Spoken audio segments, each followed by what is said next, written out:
este año, varias personas intervinieron en eso y me llevaron a conocer un concepto que se llama la iglesia simple. Y estoy, ¿cómo se dice? Emocionado, estoy apasionado por descubrir cada día más algo sobre el concepto de la iglesia simple. Cuando estuvimos en Estados Unidos, mi esposa y yo, visitando a nuestra nieta, que a propósito le manda saludes, pues ella no me lo dijo, pero me lo dijo con los ojitos y yo entiendo que era saludes para la iglesia.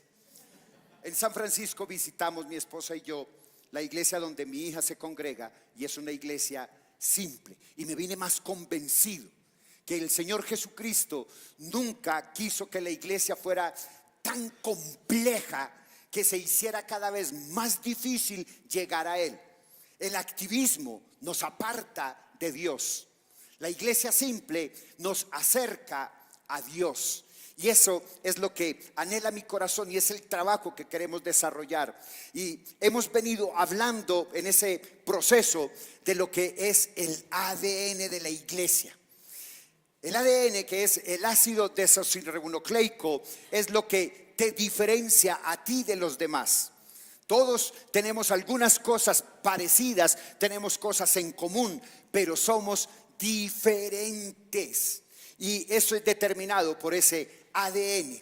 Nuestra iglesia tiene un ADN que nos diferencia de las demás iglesias y está basado en 3 grandes pilares.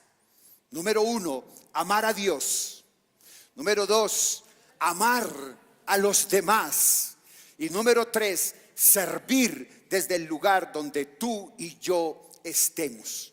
Estos 3 conceptos, estoy total y absolutamente seguro que transformará nuestras vidas, transformará tu vida, la vida de los que te rodeen por el testimonio y tu estilo de vida. Vamos a ser transformados y nos va a llevar a un discipulado maduro. Y por supuesto nos llevará a una espiritualidad sana. Mis amados, yo estoy convencido por mi experiencia en la eclesiología que el motor que mueve la iglesia del Señor Jesucristo se fundamenta en 2 letras. La fe. Bueno, 4. Pero voy a quitarle dejémoslo en fe. 2 letras. Ese ingrediente que, por cierto, es indispensable para agradar a Dios. Ese elemento es lo que nos lleva a nosotros a que persistamos. Mira, de pronto algunas 2 personas me han dicho: mira, pero es que eso es alocado. Una iglesia que ya lleva 22 años con tradiciones de activismo y de actividades, es muy difícil que cambie. Pero es que yo no soy el que la cambia. El que va a hacer la transformación es el Espíritu Santo en la vida de cada uno de nosotros. Por eso nuestra fe se arraiga cada día más en nuestros fundamentos y en nuestros principios. La Biblia dice en la carta a los Hebreos, el autor de Hebreos dice: de hecho, sin fe es imposible agradar a Dios. Todo el que desee acercarse a Dios debe creer que Él existe y que Él, Dios, recompensa a los que le buscan con sinceridad. Mi amado, pero quiero decirte algo. La fe descansa sobre una actitud silenciosa y muchas veces escondida, y se llama la confianza. Eso podríamos decir entonces que sin fe es imposible agradar a Dios. Lo que más agrada a Dios es la confianza como resultado de esa fe que tú y yo colocamos en el Dios grande, poderoso, sublime y temible. La fe se atreve a creer cosas imposibles porque confía en la grandeza y en la bondad del Dios que hace posible cualquier milagro. Mi amado, yo quiero preguntarte si has ejercitado tu fe esta mañana. Si tú esta mañana te levantaste, abriste tus ojos y dijiste: Señor Dios Todopoderoso, gracias porque hoy me inscribiste en el libro de la vida para respirar. Cuando ejercitamos la confianza, cuando nosotros podemos ejercitar la confianza, estamos ejercitando nuestra fe. Ejercitar la confianza, no obstante, no es nada fácil. Mira, es bien complicado, y cada día que pasa es mucho más complicado ejercer la confianza si el Espíritu de Dios no está en nosotros, con nosotros y sobre nosotros. Vivimos en un mundo muy complicado, un mundo donde sobreabunda la injusticia, el abandono, la indiferencia, la corrupción y la violencia. Y a raíz de eso se desarrolla la desconfianza, que es esa actitud que más se desarrolla en nuestra mente y se anida en nuestro corazón. Mira, en este mundo donde la gente quiere tomar ventaja de todas las cosas a través de las redes, la llamada millonaria, ya hoy tú te levantas y alguien te llama de un teléfono desconocido, inmediatamente tú dices: ¿qué será lo que quiere? Y lo bloqueas o no le contestas si no está en tu ¿cómo se llama? En tus datos. Si alguien te llama y no conoces el nombre, tú estás parco, no receptivo. Porque la naturaleza nos ha llevado a que nos convirtamos en seres desconfiados. La desconfianza acaba también afectando nuestra capacidad para confiar en un Padre que tristemente creemos que es igual a los padres que conocemos en la tierra. Nuestra mente no confía, nuestra mente todo lo cuestiona, todo, absolutamente todo. Uno le dice a la esposa: mi amor, te amo, y ella dice: ¿será? Mi amor,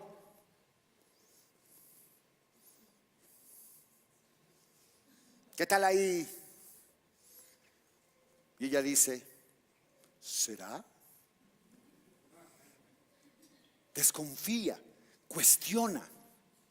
Y muchas veces nos apegamos a nuestro propio entendimiento, y como resultado entonces elijo discutir aún con Dios, como si Dios no supiera realmente lo que Él está haciendo y lo que yo estoy haciendo. Mira, creo que cuando nosotros nos detenemos a leer la palabra de Dios, que a propósito les recuerdo que a partir del 16 de julio estamos leyendo la versión de las Américas en 6 meses. Los que siguen conmigo la lectura, vamos a estar leyendo la versión de las Américas. Si usted necesita una versión de las Américas, las tenemos afuera, parece que se agotaron, pero si necesita, usted me dice y nosotros la mandamos traer de la CLC. Y al leer la Biblia encontramos que hay cantidad de argumentadores, esas personas que escuchan la propuesta de Dios y prefieren apoyarse en su propio entendimiento. Mira, a veces Dios nos habla, y yo compartía con alguien que Dios nos habla desde lo más trivial hasta lo más profundo. Pero a veces pensamos que es imposible que un Dios alto, sublime y temible baje a la estatura mía para hablarme por medio de su Santo Espíritu. Cuestionamos absolutamente todo. Y no solamente nosotros: Jacob, Moisés, Gedeón, Jeremías, Zacarías, Pedro, Marta, los 12 apóstoles, Ananías. Pues claro, nosotros cuestionamos todo. Por lo general, nuestro entendimiento nos presenta argumentos más que convincentes a la hora de evaluar lo que Dios nos dice. Mira, somos tan desconfiados que en el partido de Colombia-Inglaterra, cuando el juez les levantó la primera tarjeta amarilla al jugador colombiano, todos desconfiamos del árbitro. Y dijimos: pues claro, ¿Cómo ponen a pitar a un árbitro que fue sancionado hace 6 meses por ilegalidad? Entonces ahora se nos tiró el partido. Y el partido no lo perdió Colombia, lo perdió porque jugó con 12. Porque Inglaterra jugó con 12. Desconfiamos de todo. Entonces esa desconfianza natural nos hace que nuestra mente empiece a pensar, a divagar, que hay otros métodos. Y si eso es en lo que vemos, ¿cómo será con lo que no vemos? Nuestro entendimiento casi siempre intenta persuadirnos de que algún detallito se le ha escapado a Dios y que por eso no es sabio seguir su consejo muchas veces, sino guiarnos de nuestra propia prudencia. Por eso el autor del Salmo 3 dijo: confía en el Señor y no te guíes de tu propio entendimiento. Mis amados, cuando se trata entonces de enfrentar esos gigantes que acosan nuestra existencia diaria, necesitamos desarrollar mucha confianza. Hermano, sí que se necesita tener confianza, una confianza clara, una confianza certera que nos lleve a colocar nuestra mirada en el autor y consumador de nuestra fe.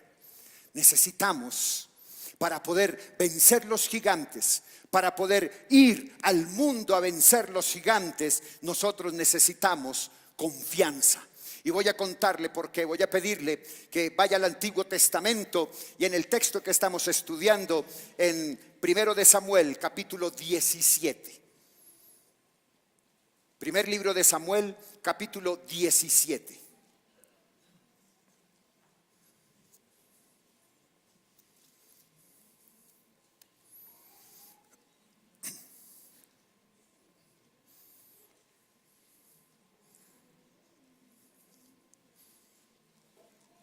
Si usted ya tiene 1 de Samuel capítulo 17, voy a invitarle que se coloque de pies y vamos a leer la palabra de Dios en el nombre del Padre y del Hijo y del Espíritu Santo. 1 de Samuel capítulo 17 y vamos a ir desde el verso 28. Yo lo voy a leer en la Nueva Traducción Viviente, usted me puede seguir desde cualquiera de las versiones que tenga. Verso 28. Pero cuando Eliab, el hermano mayor de David, lo oyó hablar con los hombres, se enojó. ¿Qué estás haciendo aquí?, le reclamó. ¿Qué pasó con esas pocas ovejas que se supone que deberías estar cuidando? Conozco tu orgullo y tu engaño, que solo quieres ver la batalla. ¿Y ahora qué hice?, le dice David. ¿Ahora qué hice?, contestó David. Entonces caminó hacia otros y les preguntó lo mismo y recibió la misma respuesta. Entonces le contaron a Saúl la pregunta de David y el rey lo mandó llamar. Verso 32. No te preocupes por este filisteo. Mira cómo lo dice la Reina Valera del 60. No desmaye el corazón de ninguno a causa de él. Tu siervo irá y pelearé contra él. Verso 33. Le responde Saúl: no seas ridículo.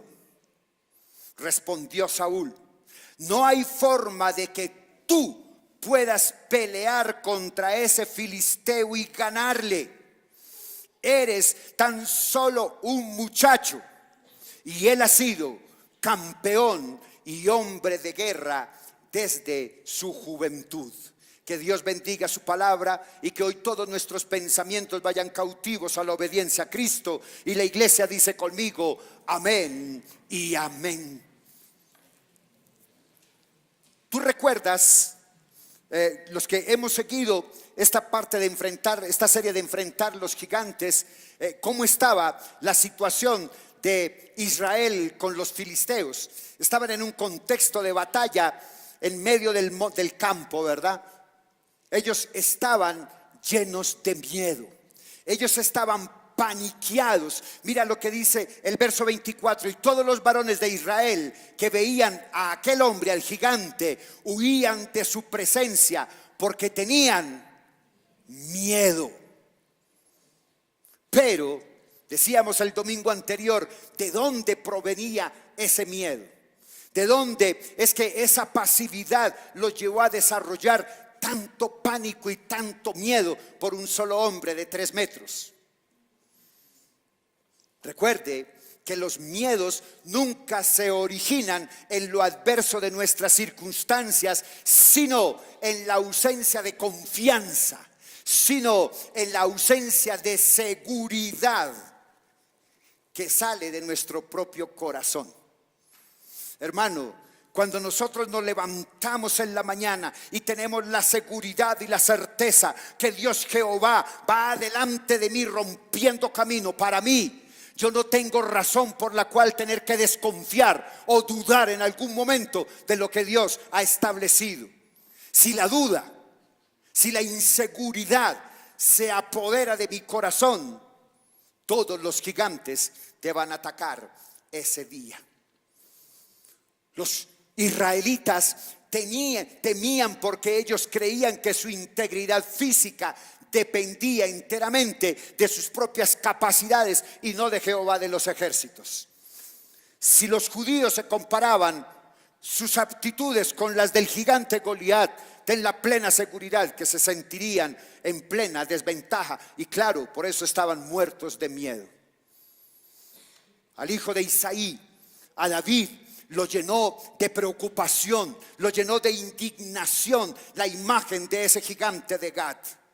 Ese gigante se levantaba todos los días en la mañana y en la tarde durante 40 días a desafiar al pueblo, al ejército del Dios viviente. David, un joven, como todos los jóvenes que quieren conocer, estoy seguro que David no estaba interesado en el regalo o en el premio que iban a dar. Él solamente quería entender. Porque cuando hay una lucha y se designa a una persona, generalmente hay un premio que se le da. Él estaba preguntando, ¿y cuál es la recompensa que voy a recibir? Él quería entender cuál era la razón. Si el premio era tan bueno, el rey le entregaba a la hija del rey para que se casase con él. Le daba cantidad de oro, plata y bronce, y fuera de eso exoneraba a toda su casa de los impuestos del gobierno.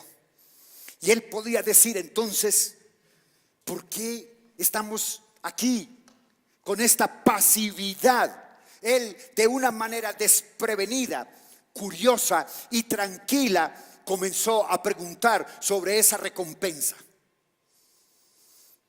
Pero con el tiempo sucedió algo.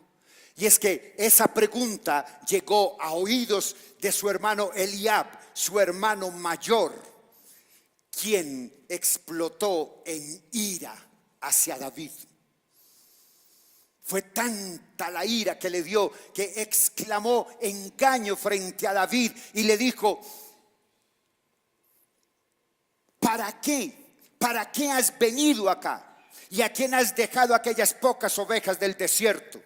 Mira la calumnia. Yo conozco tu orgullo, yo conozco tu terquedad, tú conozco tu malicia de corazón. Qué engaño, porque no existe evidencia que esa fuera parte de la intención de David en ese momento. Hermano, yo quiero que usted sepa algo de la confianza que yo tengo puesta en el Dios alto, poderoso, sublime. Depende la forma como tú veas los gigantes. Mira, cada vez que tú vas a enfrentar un gigante, siempre va a haber alguien que va a tratar de desanimarte. De la confianza que yo tengo en el Dios alto, poderoso y sublime, depende la forma como yo vea esos gigantes. Mira, siempre,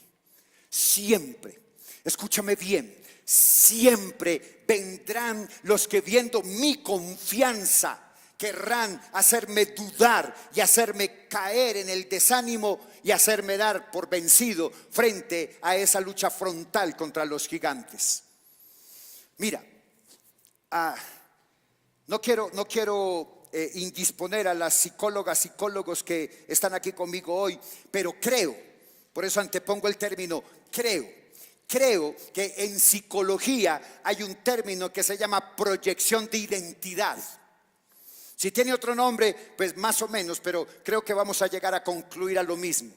Hay un término que se llama proyección de identidad y consiste en que la persona que te ataca, la persona que te critica, suele denunciar aquello que es lo que más desprecia en su propia vida. Es decir, tiene la tendencia de ver en nosotros o en nuestro alrededor aquellas actitudes y posturas que atormentan su propia existencia.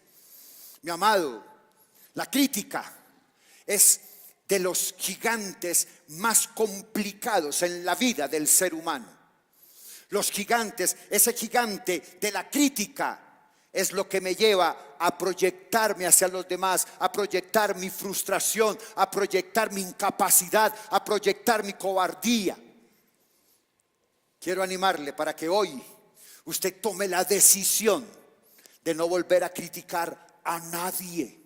Mira, no existen críticas buenas. Cuando a usted alguien le dice, es que yo quiero hacerte una crítica constructiva, yo quiero decirte, la crítica nunca será constructiva. La crítica es crítica. Y cuando tú la haces con rabia y con rencor en tu corazón de incapacidad, lo único que hace es reflejar en la otra persona lo que realmente tú eres. Yo quiero que usted siempre tenga presente algo. Las críticas frecuentemente revelan más acerca de quien hace la crítica que de las personas que señalamos con el dedo. Cuando tú criticas a alguien, cuando tú señalas a alguien, estás proyectando tu incapacidad. Y como decía mi abuelita, cuando usted señala a alguien, no se le olvide que hay 4 dedos señalándolo a usted. Toma la decisión hoy de vencer ese gigante para poder desarrollar confianza y dejar de criticar. Mira, nadie es tan implacable con los demás como la persona que conoce una verdad, pero no la vive. Tiende a expiar su sentido de culpa con enérgicas denuncias a los que están a tu alrededor. Tú sabes lo que tienes que hacer, pero no lo haces. Cuando tú ves a alguien que va a enfrentar un gigante después de haber entrado en intimidad con Dios, esa incapacidad lo lleva a desanimarte y a decirte, tú no puedes, tú no eres capaz, lo siento, pero tu fe es demasiado pobre. Hermanos, la envidia es el gigante ajeno que quiere desanimarte, porque ellos, los que tratan de atacarte sabiendo cómo vencer sus propios gigantes, no han sido capaces de hacerlo. Eliab era un guerrero preparado. Él estaba listo para enfrentar los enemigos de Israel, pero al igual que el resto del ejército, no estaba haciendo aquello para lo cual había sido llamado. Es por eso que él reacciona con furia cuando su hermano pretende hacer lo que él no es capaz de hacer. Cuando alguien te critica, es porque es incapaz de hacer, pero sabe que le toca hacerlo.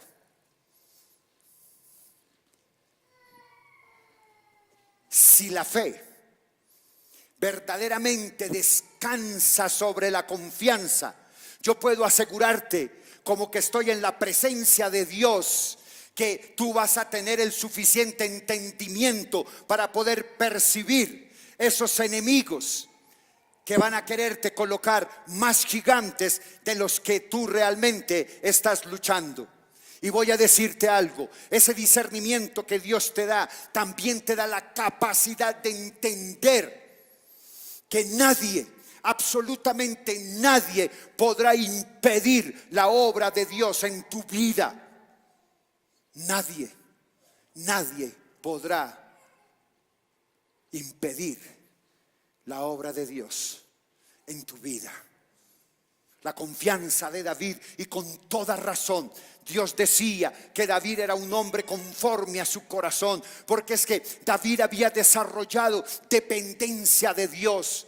David había conocido en sus propias manos que Dios lo había guardado, que Dios lo protegía.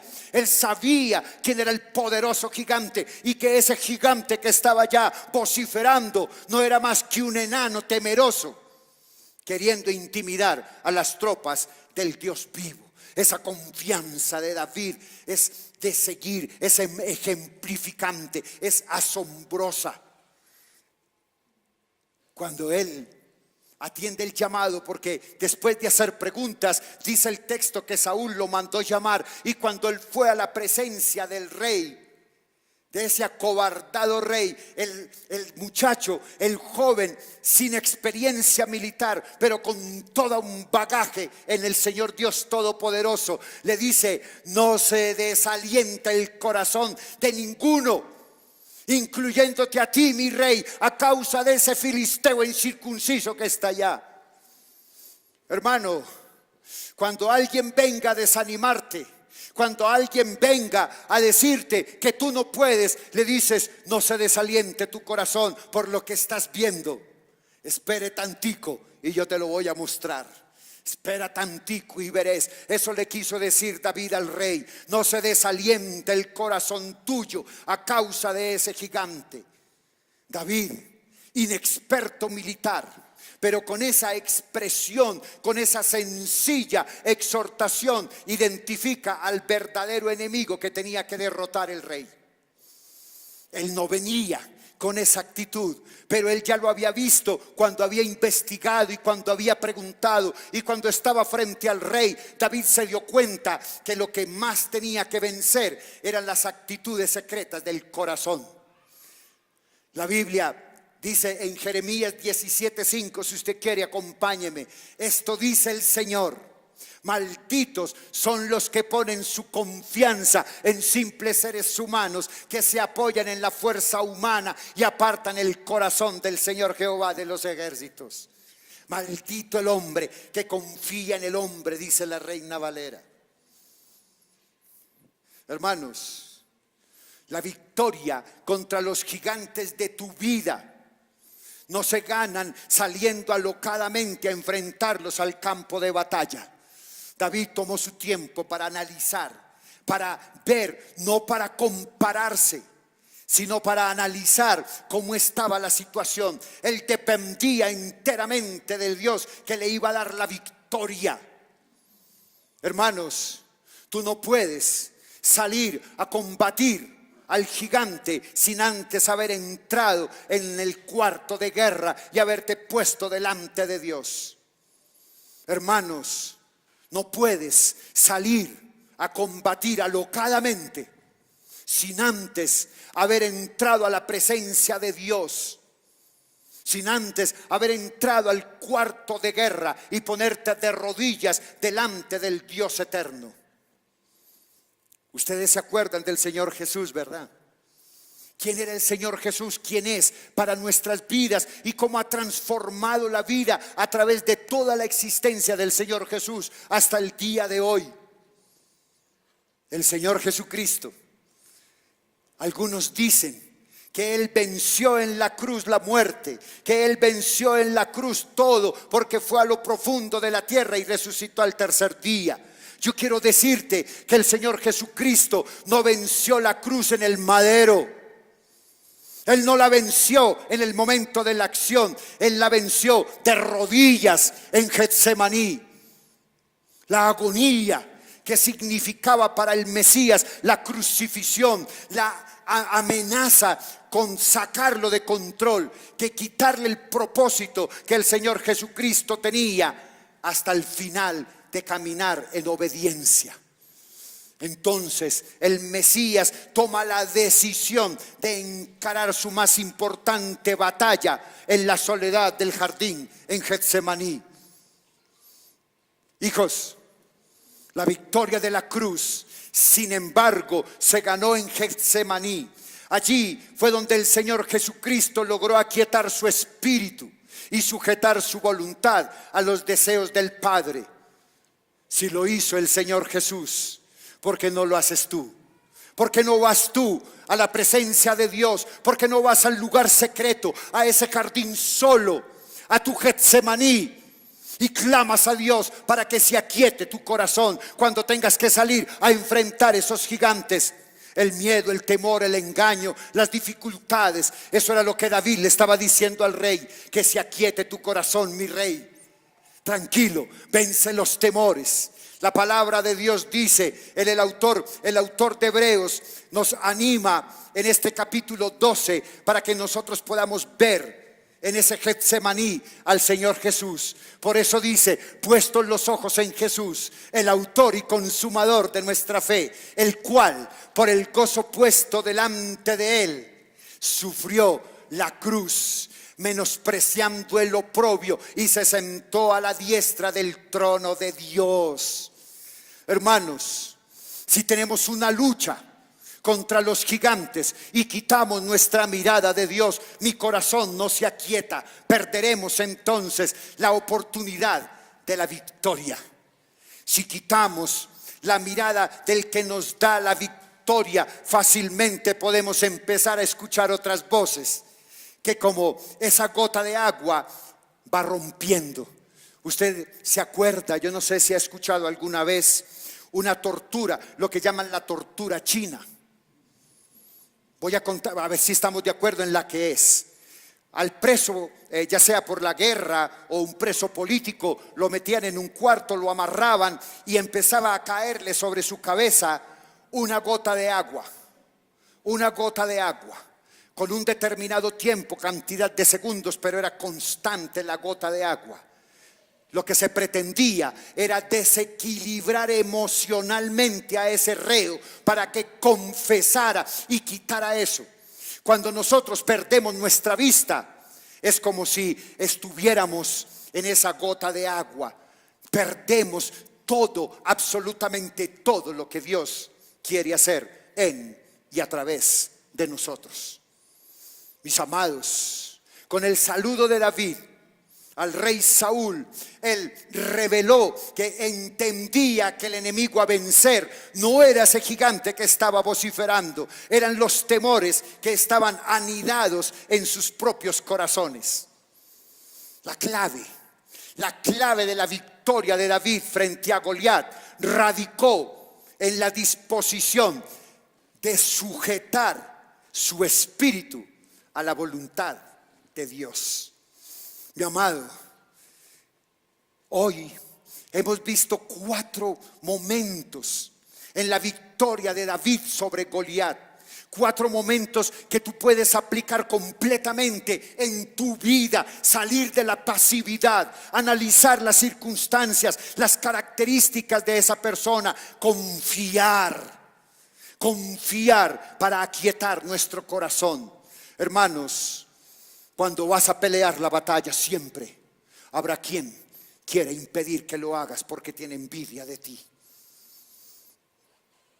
En el verso 33 también nos deja ver otra característica de gigantes que tenemos. En el verso 33 entendemos lo que le está diciendo Saúl y le está recordando lo engañosas que son las apariencias.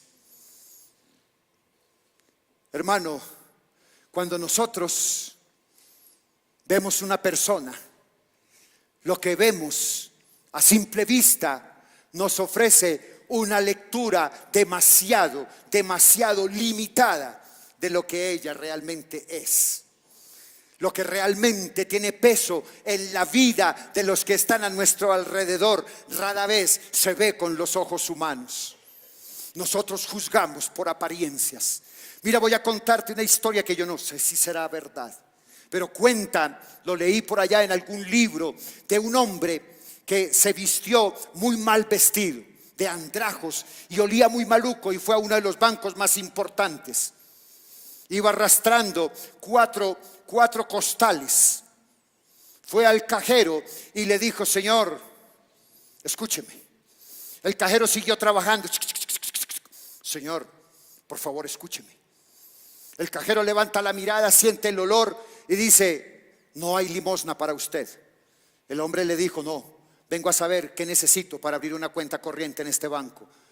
Y el cajero le dijo: aquí no cabe usted porque este banco es exclusivo, muy exclusivo. El hombre le dijo: quiero hablar con el gerente del banco. El cajero, para evitar molestias y la gente que estaba detrás, fue y trajo a su gerente. Y el hombre volvió y le hizo la misma pregunta: señor gerente, ¿qué tengo que hacer para abrir mi cuenta corriente en este banco? El gerente le dijo: lo siento, este banco es exclusivo, usted no tiene cabida aquí. El hombre se devolvió, abrió los costales y le dijo: ¿será que esto me identifica? Cuando vieron, los costales estaban llenos de billetes grandes, dólares de 100. El gerente inmediatamente le bailaron las pupilas y él le dijo: no, tranquilo, siga, tómese un tintico. Y el hombre le dijo: nunca juzguéis por las apariencias a nadie, absolutamente a nadie. Hermanos, tú y yo necesitamos que el Dios de los cielos nos conceda ver como Él ve, para que nuestra óptica se ajuste cada día más a la óptica de Él. El apóstol Pablo nos desafía para que no nos dejemos guiar por las meras apariencias, sino que vayamos un poco más. Voy a pedirte que me acompañes a la primera carta a los Corintios en el capítulo 1. Primera carta a los Corintios, capítulo 1, verso 27. Sino que lo necio del mundo escogió Dios para avergonzar a los sabios, y lo débil del mundo escogió Dios para avergonzar a lo fuerte. Y lo vil del mundo y lo menospreciado escogió Dios, y lo que no es, para deshacer lo que Él es, a fin de que nadie se jacte en su presencia. Hermanos, muchas veces tú ves gente de una apariencia que te genera desconfianza, y son los que más están contigo. O ves gente vestidos de traje y son los que más daño te van a hacer. Mira, quiero contarte esto. Yo recuerdo hace unos años, cuando tuve un carro que creo que era un Montero, me robaron 3 llantas. Y fue en diferentes épocas. Primero la de repuesto y luego me robaron las 2 de atrás. ¿Qué fue lo que sucedió? No fui cuidadoso porque vi personas mal encaradas, se puede decir, ¿verdad? Y pues yo dije: no, las llantas están bien, y se las robaron. No tuve desconfianza de ellos, pero me robaron. Hoy ya no te roban personas de la calle. ¿Sabes quiénes te roban? Gente que maneja BMW, Hyundai, Ford. El carro se estaciona pegadito a tu vehículo y tú ves la marca y dices: no, eso es un BMW, debe ser que está dejando algún pasajero, mamola. Lo que está es bajándose, y con la llanta en 20 segundos te roban las 2 llantas de la dirección por donde esté. Y era un BMW. Las apariencias engañan. Las apariencias nos llevan a cometer muchos errores, y podemos ver incapacidad donde no la hay, y juzgar inclusive el actuar de Dios en la vida de otros creyentes que aparentemente los ves débiles en la fe. Hermano, usted se acuerda del profeta Samuel. ¿Se acuerda del error que el profeta cometió cuando Dios lo mandó a ungir al nuevo rey? Él también se dejó llevar por las apariencias. El Señor debió entonces hablarle al oído y corregir su perspectiva, diciéndole: no juzgues por su apariencia o por su estatura, porque yo lo rechazaré. El Señor Dios no ve las cosas como tú y yo muchas veces las vemos. La gente juzga por las apariencias, pero el Señor mira el corazón. Mi amado, ese gigante hay que vencerlo. La confianza que tú y yo desarrollamos en el Dios eterno, Dios Jehová de los ejércitos, nos lleva a vencer esos enemigos potenciales que tenemos de nuestra fe. Mi amado, yo quiero invitarte para que revises tu corazón y puedas ver cómo está tu confianza en Dios. Si tú me dices que tienes fe, pero dudas, eres como la ola del mar que va y viene. Si tú me dices que tienes fe, pero no confías en lo que Dios hará, mi hermano, deje de llamarse cristiano. Porque la fe es el asiento de la confianza. La falta de confianza en ese Dios que tú y yo tenemos nos lleva a desarrollar una enfermedad espiritual que se llama miopía. Y esa miopía que dificulta una lectura acertada de los demás también nos afecta a nosotros. Porque empezamos a vernos tan insignificantes que Dios derrama dones sobre nosotros y no los ponemos en práctica porque tenemos miopía espiritual. Hermanos, conozco hombres y mujeres piadosas. Conozco hombres que predican con denuedo, predican con la plenitud del Espíritu Santo, pero no confían en lo que Dios les ha dado. No confían en el poder del Espíritu Santo derramado sobre ellos. Esa miopía es lo que lleva a que rara vez logremos una lectura acertada de quién en realidad somos y lo que significamos para Dios. Hermanos, el Dios todopoderoso, el Dios que te tiene ahí sentado, Él ve cualidades y gracia en tu vida que tú ni siquiera ves ni percibes.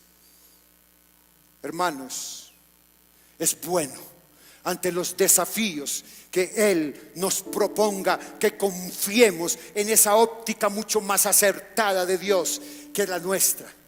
Él no sufre miopía, nosotros muchas veces sí.